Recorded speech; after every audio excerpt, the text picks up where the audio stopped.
You are listening to Ordinary Podcast. I don't know where you're listening to, be it Spotify, Apple Podcast, YouTube, wherever it is you are listening to this podcast on. I want to say a big thank you for constantly listening. Or if this is your first time, thank you for tuning into this particular episode.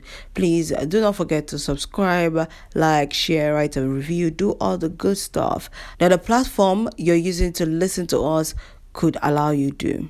Okay, thank you very much. I am the host of this podcast. My name is Chinwendu Perpetua Odimboy. Today, as the queen of crushing on people, I believe that the one way to decide whether you like that person that you're crushing on, that person that you saw walking down the road and you're just like, oh my God, your ovaries just did. It became so happy. Now you're fantasizing about them. You're visualizing a life about them. Heck, you have even walked down the aisle with them. You have thought of the wedding dress you're going to wear. You have thought of the number of children you're going to have. You have thought of how your house will be just by seeing that person. You've already built a whole castle in the air. And you're now deeply crushing on this person because guess what? Every day they're walking down that street, or that guy or that girl in the office that always give you the puppy eyes. That whenever you see them, you just have your eye just turn into a puppy's own, and your heart is beating. Butterflies they do back for your stomach. You're just sweating. You feel cold when they're not around, but when they're around, you feel warm. You feel a fuzzy in your stomach. You are deeply attracted to this person. One way to know whether you really like them or whether your fantasies are rubbish, talk to them. Now, this particular antidote could either increase your attraction or reduce it. Talking to them, spending time with them, get closer to them. So one thing I always do, I think I ever started doing it lately in my life, let's say last year, let's just say last year, I started doing it because I realized how important it was to actually talk to the people you claim you like. Earlier on in my life, the guys I crushed were just in my head, and I was so scared. I was so audacious-lessness. That is not the word, but I just said it. I was just audacious-lessness or is it audacity-less? Audacity-less sounds more compelling. It sounds more believable. I was so audacity-less to go and talk to them. But growing up and everything, I'm just talk to these people. What is the worst that can happen? And I realized that talking to the people you crush on or you fantasize about or you think you're obsessed with can wake you up easily from that dream. And what do I mean by that? So when you start talking to them, you now realize that, shoot, this person is not actually the person that I thought they were. Because what happens is that because you have not yet related to that person or you don't even know that person, now in your head you have given them good character, you have given them a good, everything about them in your brain is perfect because you like them, and love is blind. So because of that blindness of your crush or the blindness of the love that you have for them, you assign great qualities onto them until you meet the real them that is standing in front of you, beyond the fine face, beyond the great dressing, beyond the physique of their body. But now you are seated with them, hearing their thoughts, hearing how their minds move. And I think that why this was a big antidote for me was because I'm a sapiosexual. I love to see how people's mind works. I love to see what is brewing in people's minds. What are their thoughts? What do they do to develop their mind? What are their values? What are their morals? How do they function through the world? How do they interact with people? I've always said this, and I'll say it again. If I meet you for the first time and I really love you, but then you open your mouth to yarn dust, all my love and my like and my crushing, I take it back. Because you look fine, but that is not all I'm going to be using in the relationship. That's not all I'm going to be using in this interaction with you. My interaction with you goes beyond how you look. And one of the dosts that a man can yarn to me is by berating a woman. Once you just say anything that I perceive to be very sexist or misogynistic, that is it. We are done. Or body shaming a woman. Once you're having that conversation and you just say anything like that, I'm just like, oh, see my favorite one. Why did I forget it? It's not misogynistic or sexist or anything. It is, what I say is patriarchal in nature. They say stuff like, oh, men are polygamous in nature. A man cannot stay with only one woman. Hey, once you're a fine boy and you say that one, that is the end though, because we have never even started and you're already telling me that you have a cheating mindset. You're already telling me that you like this, you're a dog. You cannot control yourself, but that is the end. So once a man says that, he's being honest. And I love it. Please be honest in your interactions with me.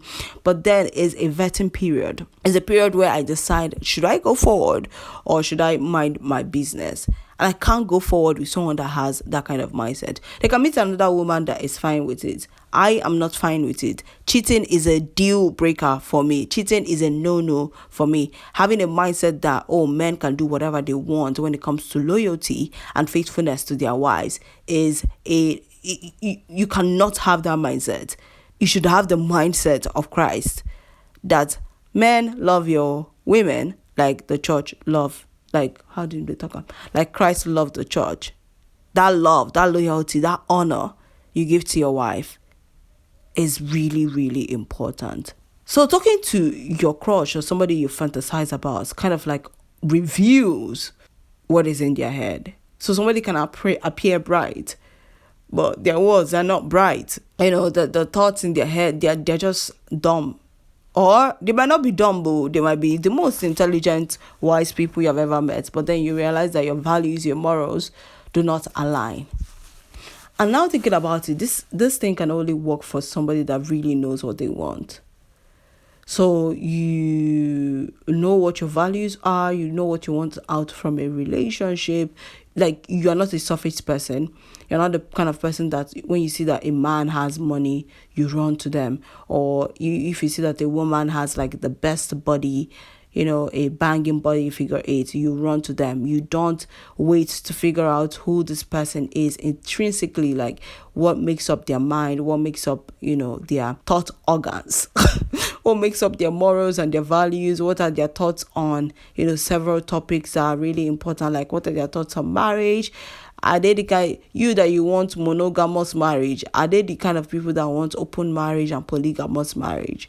These are the kind of things that people look over and just focus on, the fact that this person just has money, let me follow them. This person has a great body and a fine face, let me follow them.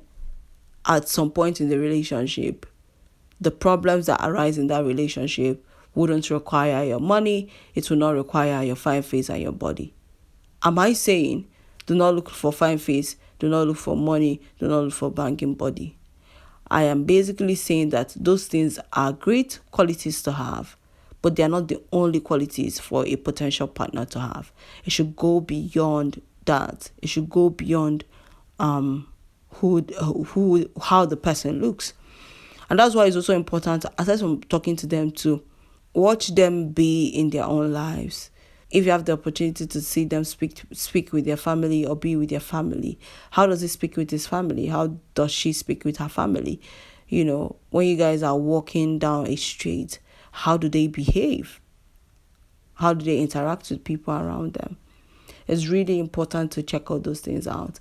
So when you see the person's real life, you cannot decide to move forward with your fantasizing about them or crushing on them. And do not lie to yourself, please. Do not lie to yourself. I'm also telling this to myself because I don't know the next person I'll crush on now. The way they crush on people, oh my God, it is something that needs to be studied. Oh, I crush on people like water. And it's just like, girl. For all the people I've crushed, say I've never been in a relationship. Which kind of life? Which kind of life is that? You crush on people chronically, but you have never been in a relationship. Beats me every time, but it's not something I worry about, or it's not something that keeps me awake at night. Yeah, I was saying, do not lie to yourself. So once you are conversing with them, living, doing life with them, and you notice that, our spirits are very honest. They can already pick up things that, our flesh will just be like, oh, let's just try, let's just, stay more. Your spirit will tell you, your consciousness will tell you, see, ba, this thing cannot work, you.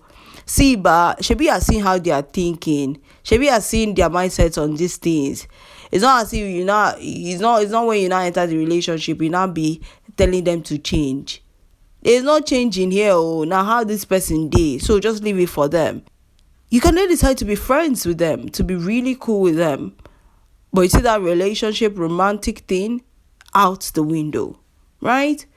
And it's really, really important to talk to the people you crush on, because without talking to them or, being in their lives, just even for a brief moment, maybe an hour or 2 hours or a day, without being in their life, your brain will keep assuming. Your brain will keep saying things that, what if this one happened? You imagine him bringing you flowers. You imagine him opening the door for you. Auntie, you better wake up and go and talk to the person. Brother, you better wake up and go and talk to the person. So you wake up from that dream. Or, the best part. The best part of you is when you then talk to them and you're just like gobsmacked. You're just filled with so much awe that, oh my Lord, this is the most kindest person I've ever met in my life. And then you can now decide to like carry your crush forward. You now decide to now be like, I'm going to be in this person's life and I want to be in this person's life. So talking to your crush it helps you make decision faster. It reduces the time you waste fantasizing and thinking and obsessing over this person. Is a time waster manager. Hey, all the things I did come up with in this podcast. But anyways, I know you get my drift.